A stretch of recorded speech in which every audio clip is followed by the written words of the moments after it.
Halo sobat semua, selamat datang kembali di channel novel kita. Sebelum kita lanjutkan ceritanya ini, ayo jangan lupa subscribe, like, komen, share, dan nyalakan lonceng notifikasinya agar mendapatkan notifikasi video terbaru ketika Mimin upload videonya. Dr. Stranger Thomas Kin, bab 509 mengabulkan semua permintaan. Meskipun Yamanda adalah artis yang sangat terkenal, namun ganti rugi sebesar ratusan miliar juga bukan merupakan biaya yang sedikit baginya. Sambil melihat berita di aplikasi Weibo itu, Yamanda pun mengerutkan keningnya. Fendi benar-benar sadis dan beraninya dia menggunakan hal ini untuk mengancamnya. Sambil membaca berita itu, manajernya yaitu Kak Mia pun meneleponnya. Kak Mia. Hei Nona, kenapa kamu menentang Fendi? Aku juga tidak bisa menahan diriku sendiri. Saat ini, perusahaan merasa begitu terbebani dan siap untuk menuntut kamu. Apakah kamu bisa menemukan perusahaan yang lebih hebat dari perusahaan Aimei dan mampu untuk mensponsori kita? Jika masalah ini dapat diselesaikan dalam waktu 3 hari, mungkin perusahaan kita masih akan tertolong. Yamanda tersenyum pahit, 3 hari sangatlah singkat, aku tidak mampu mencari perusahaan baru. Mencari perusahaan sponsor bukanlah merupakan hal yang mudah. Lagi pula di dalam kontrak juga sudah tertulis kalau reality show ini kebanyakan ditonton oleh gadis muda. Oleh karena itu, perusahaan sponsor juga harus bergerak di bidang perlengkapan wanita, seperti perusahaan yang bergerak di bidang makeup. Perusahaan Aimei merupakan perusahaan yang bergerak di bidang makeup dengan level perusahaan tertinggi. Mereka bahkan sudah melakukan divestasi, perusahaan mana yang masih berani mensponsori acara ini. Tidak ada satupun orang yang berani berbuat kesalahan pada orang terhebat di kalangan mereka sendiri. Meskipun Yamanda sudah begitu terkenal, dia juga tidak bisa menemukan perusahaan yang mampu mensponsori mereka dalam waktu sesingkat ini. Kak Mia menghela napas, datanglah ke perusahaan besok, kita akan membahas masalah ini bersama. Yamanda dan Thomas juga telah selesai makan dan mereka tidak lagi memiliki suasana hati yang cocok untuk terus berkeliling. Aku akan pulang terlebih dahulu. Yamanda terlihat begitu kehilangan konsentrasi. Thomas pun berkata, tidak perlu khawatir, masalah ini akan segera berlalu. Yamanda hanya tersenyum dan tidak berkata apapun lagi. Setelah mengantarkan Yamanda pulang, Thomas pun menelepon Thalia. Tuan Kin, sangat susah untuk bisa mendapat telepon darimu, kata Thalia dengan nada mengeluh. Bagaimanapun, Thomas sudah lama tidak pernah menghubungi Thalia. Thomas hanya tersenyum canggung. Nona Thalia, bagaimana kondisi tubuhmu sekarang? Sudah membaik, bekas luka pada tubuhku juga sudah hilang. Tuan Kin, keterampilan medismu sangatlah baik. Hehe, baiklah kalau sudah pulih. Itu. Thalia tersenyum, Tuan Kin kenapa tiba-tiba menelepon aku? Apakah ada hal lain? Benar, ada yang ingin aku mohon kepadamu. Apakah kamu tahu Running Boy? Salah satu perusahaan sponsor mereka melakukan divestasi. Temanku mungkin akan dituntut, apakah kamu bisa membantunya? Temanmu, Yamanda. Hubungan apa yang ada di antara kalian? Thomas pun memberikan sejumlah penjelasan. Namun yang paling diperhatikan oleh Thalia hanyalah satu hal, yaitu kata teman yang dikatakan oleh Thomas. Teman biasa, kata Thalia dengan nada cemburu. Oh, Tuan Kin, perusahaan Aimei merupakan perusahaan yang bergerak di bidang yang hampir sama dengan perusahaan kami. Mereka telah melakukan divestasi, jika kami pergi membantu Yamanda, ini sama saja kalau kami sedang menentang perusahaan Aimei. Jika aku membantumu, bagaimana caramu berterima kasih kepadaku?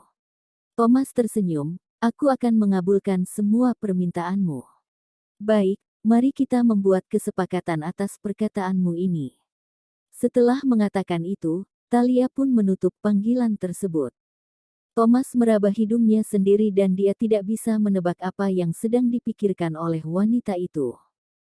Sebelumnya, dia selalu merasa kalau Thalia adalah wanita yang cukup aneh.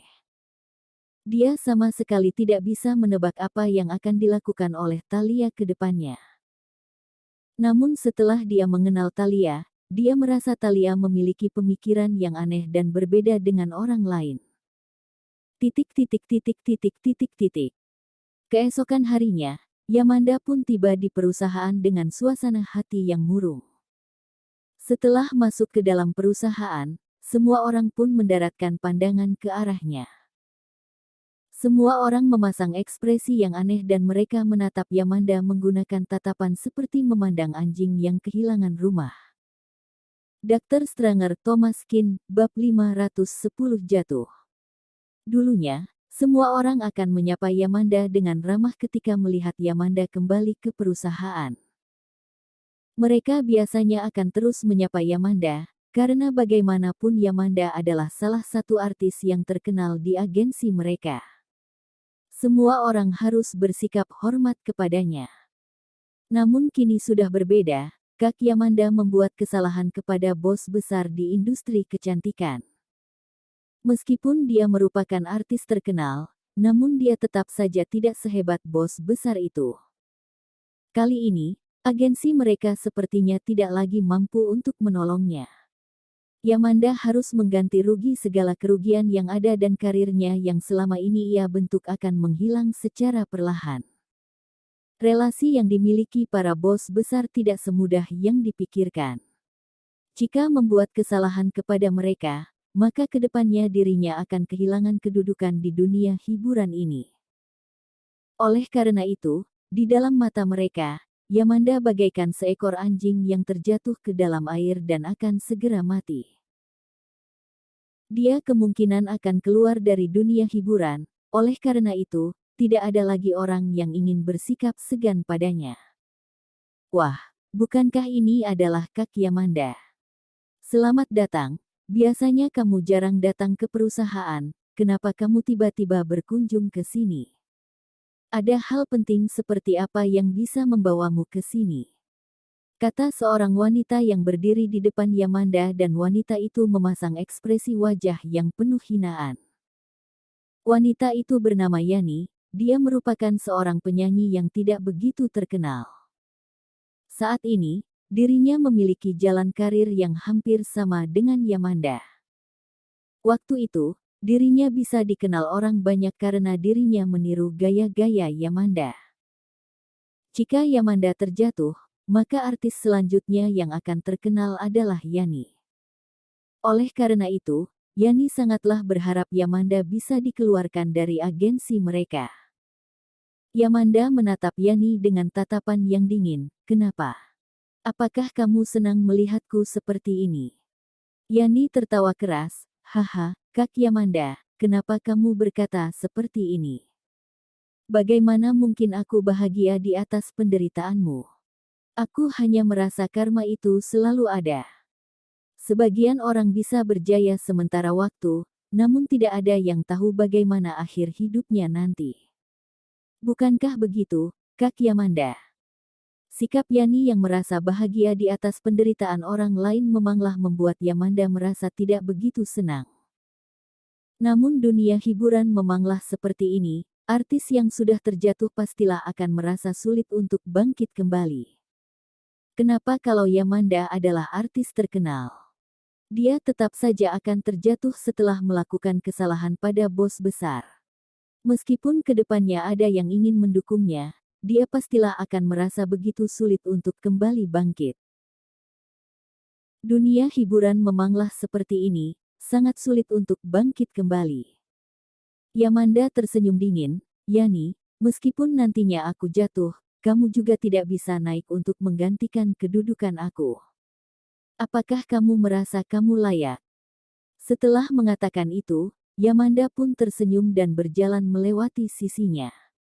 "Kamu," wajah Yani terlihat pucat dan dia merasa begitu geram terhadap Yamanda. "Berpura-puralah. Silahkan bersikap sombong untuk beberapa hari lagi."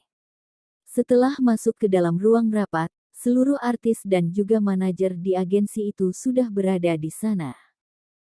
Topik rapat hari ini hanyalah satu, yaitu masalah Yamanda dengan perusahaan Aimee.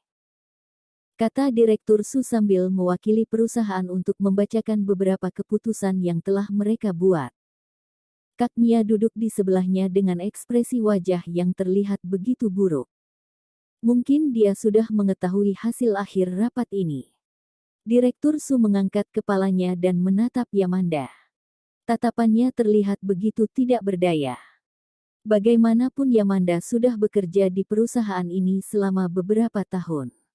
Dia mendatangkan begitu banyak keuntungan bagi perusahaan. Keputusan perusahaan kali ini memanglah begitu tidak adil baginya. Aku mengumumkan kalau perusahaan akan memutuskan segala kontrak kerja sama dengan Yamanda dan akan memblokir Yamanda di segala jaringan yang ada. Setelah mendengar perkataan itu, semua orang terbengong. Mereka sudah menduga kalau perusahaan akan memutuskan hubungan kerja samanya dengan Yamanda. Namun tidak ada orang yang menyangka kalau Yamanda akan diblokir di seluruh jaringan yang ada. Secara logika, pihak agensi tidak berhak memblokir jaringan sang artis. Namun Direktur Su sudah mengumumkan hal ini, tentunya tidak ada lagi perusahaan agensi lain yang berani menerima Yamanda. Seorang artis yang terkenal kemungkinan besar akan menghilang begitu saja. Bersambung.